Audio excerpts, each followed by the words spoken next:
Hello दोस्तों, तो आज इस वीडियो में हम कुछ खास तरह के हिंदी वाक्यों को अंग्रेजी में अनुवाद करना सीखने वाले हैं। जैसे कि सबसे पहला वाक्य है मैं खुश हूँ।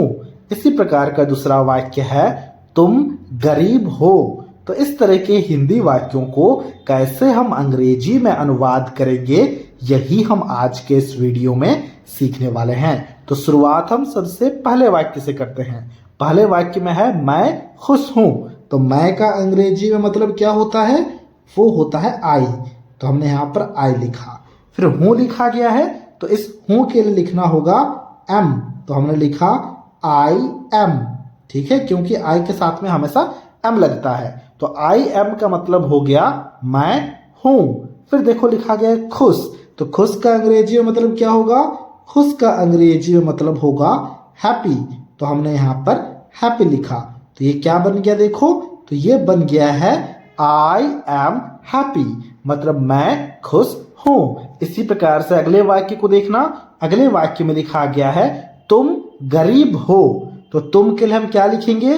तुम के लिए हम लिखेंगे यू। तो हमने यहाँ पर यू लिखा।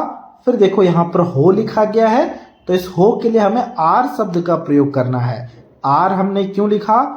क्योंकि यू के साथ में हमेशा आर लगता है, इसलिए हमने आर लिखा। यू आर मतलब तुम हो। क्या हो? ना गरीब हो। तो गरीब का अंग्रेजी में मतलब होता है पुअर। इसका स्पेलिंग जरा ध्यान से देखना, POOR मतलब गरीब। ठीक है, यू आर पुअर मतलब तुम गरीब हो। इसी प्रकार से अगले वाक्य को देखना। अगले वाक्य में क्या लिखा गया है? अगले वाक्य में लिखा गया है वह एक लड़का है। अब देखो वह लिखा गया है, किसी एक पुरुष के लिए लिखा गया है। लड़का लिखा मतलब क्या? पुरुष के लिए लिखा गया है। तो इसीलिए इस वह के लिए हम फटाफट से लिखेंगे ही। और अगर कोई स्त्री होती तो हम क्या करते ना, इस ही के जगह में सी शब्द का प्रयोग करते। तो हमने यहाँ पर ही लिखा। फिर इस है के लिए हमें लिखना होगा ईज। तो हमने यहाँ पर ईज लिखा। ठीक है, फिर एक लिखा गया है। एक के लिए हमने ए लिखा। और लड़का का अंग्रेजी में मतलब होता है बॉय। तो हमने यहाँ पर बॉय लिखा। ही इज अ बॉय हो गया वह एक लड़का है का अंग्रेजी में अनुवाद। इसी प्रकार से अगले वाक्य को देखना। अगले वाक्य में क्या लिखा गया है? लिखा गया है वह एक औरत है। अब औरत का मतलब क्या? कोई स्त्री है। तो इसीलिए हम इस यहाँ पर जो वह लिखा गया है इसके लिए सी शब्द का प्रयोग करेंगे। यही मैंने इसके पहले वाले वाक्य में कहा था।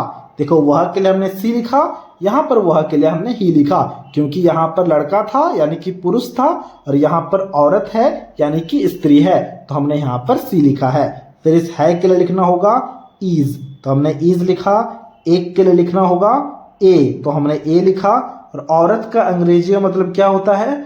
औरत का अंग्रेजी में मतलब होता है वुमन।